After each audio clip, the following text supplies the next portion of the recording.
প্রিয় ভিউয়ার্স, আপনাদের সাথে আমি কথা বলছিলাম যে জৈব সার ব্যবহার করার ফলে জমির যে উর্বরতা বাড়ে, সেটি একটি নিজ চোখে দেখানোর জন্য আমি যে জমিতে দাঁড়িয়ে আছি এটি বরাবরই প্রচলিত ব্যবস্থায় চাষ হয়েছে, অর্থাৎ রাসায়নিকে। এখানে আমি যে জায়গাটায় দাঁড়িয়ে আছি দেখুন, এখানে আমার পায়ে কাদা লাগা আছে।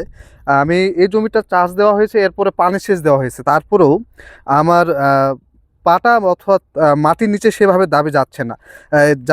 যেটা থেকে আমরা বুঝতে পারি যে এটাতে জৈব সারের যদি বলি অণুজীবের পুরো উপস্থিতি খুবই কম।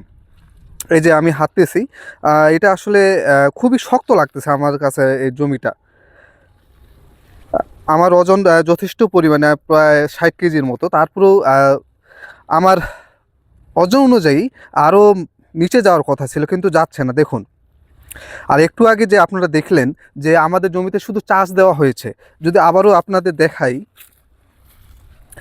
আমাদের জমিতে এখন আমরা পানি সেচ দিইনি, শুধু জাস্ট চাষ দিয়েছি। তারপরে দেখুন আমার পাটা এখনই দাবি যাচ্ছে, অর্থাৎ মাটির সাথে দাবি যাচ্ছে। এটার একটাই কারণ, জৈব সারের ব্যবহারের পরে জৈব উপাদানের বৃদ্ধি ঘটা এবং আমাদের মাটি যথেষ্ট পরিমাণে ঝরঝরে। যদি এটাতে আমরা আরও পানি সেচ দিই তাহলে দেখা যাবে যে আমার এখান থেকে প্রায় গিটার নিচ পর্যন্ত দাবি যাবে, আরও বেশি হতে পারে। তাই আসুন আমরা রাসায়নিকের বিপরীতে অর্থাৎ জৈব পদ্ধতিতে ফিরে আসি, রাসায়নিককে না বলি, প্রাকৃতিতে জীবন করি। সকলকে অসংখ্য ধন্যবাদ। আসসালামু আলাইকুম ওয়া রাহমাতুল্লাহ।